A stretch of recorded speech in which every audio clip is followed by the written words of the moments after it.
अमलियात की दुनिया में नमाज का क्या महत्व है? ऐसे तो देखिए नमाज का हर आदमी के लिए महत्व है, उसको अगर मुसलमान है तो उसको पढ़ना ही पढ़ना है, उसके फ़र्ज़ में इसको लाज़मी किया गया। लेकिन लोग नमाज का मतलब नहीं समझ पाते। अमलियात में तो ये एकदम समझ लीजिए कि रीढ़ की हड्डी है।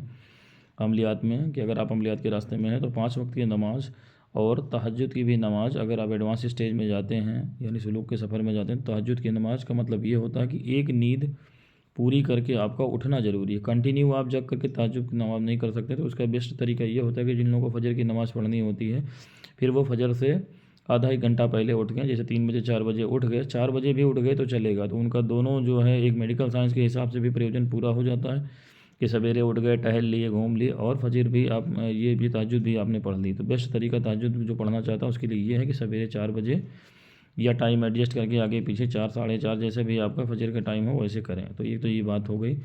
दूसरी बात क्या है कि नमाज क्या है? नमाज जो है ये लोग समझते ही नहीं, उसको एक फ़ॉर्मेलिटी या ऐसे सोच लेते हैं उसको सुन्नत होगी, ये होगा। हर आदमी इतना जो है स्वार्थ से भरा रहता है, हर काम सुन्नत होगी तभी करोगे आप। ईश्वर के लिए, अल्लाह के लिए, उसकी रज़ा के लिए कुछ नहीं करोगे। अगर आप नमाज में जो चीज़ें पढ़ी जाती हैं पहले उसका हिंदी में अर्थ पढ़ें, सना का क्या मतलब है और बाकी जो चीज़ें हैं उसका क्या मतलब है, जो सूरतें पढ़ी जाती हैं उसका क्या मतलब है, रुकू कौमा में क्या, सजदा में क्या है, तब आपके समझ में आएगा कि ये सेट ऑफ प्रेयर्स हैं और ये आपको कहाँ ले जाते हैं, इसका मतलब क्या है। क्योंकि अगर आपको नमाज में पढ़ने वाली चीज़ों का मतलब नहीं मालूम होगा तो आप उसको कभी दिल से नहीं कर पाएंगे। तो इमाम के पीछे जाके खड़ा हो गए वो तो फॉर्मेलिटी है, जैसे बच्चे स्कूल में खड़े रहते हैं प्रेयर में, उससे कुछ आपका कल्याण नहीं होने वाला। अगर उसको बताया गया है, बनाया गया है तो उसका कोई मतलब है। जब आप उसके अर्थ और मायने को समझेंगे, सजदा कर रहे हैं तो क्या कह रहे हैं आप, रुकू कौमा में हैं तो क्या कह रहे हैं, हाथ बांध के खड़े हैं तो क्या कह रहे हैं। तो ये आपको हर सभी सूरतों के भी जो है सूर्य क्लास का ही रख लीजिए आप, दोनों हर रकात में अगर पढ़ रहे हैं तो ये चीज़ होनी चाहिए जो है। और उसमें दुआ माशूरा वगैरह का भी मतलब सब पता होना चाहिए आपको। आयतल कुर्सी का मतलब क्या है, ठीक है। अत्तहियात पढ़ रहे हैं तो उसका क्या मतलब है, तो पहले तो ये आना चाहिए। किताब से पढ़िए, इंटरनेट का ज़माना है, तब फिर जो है आपको नमाज के फ़ायदे मिलेंगे।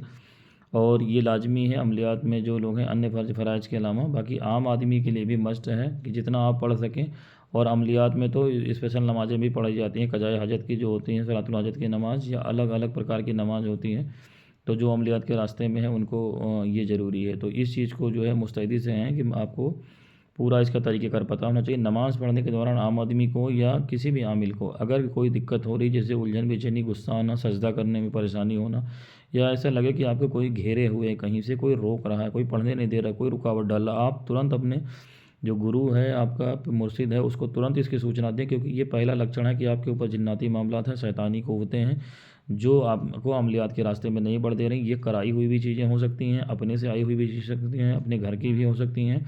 और एक नेचुरली ये होता है कि जब आप अमलियात के रास्ते में आगे बढ़ेंगे तो शैतानी क़ुव्वतें आपके ऊपर हमलावर होंगी।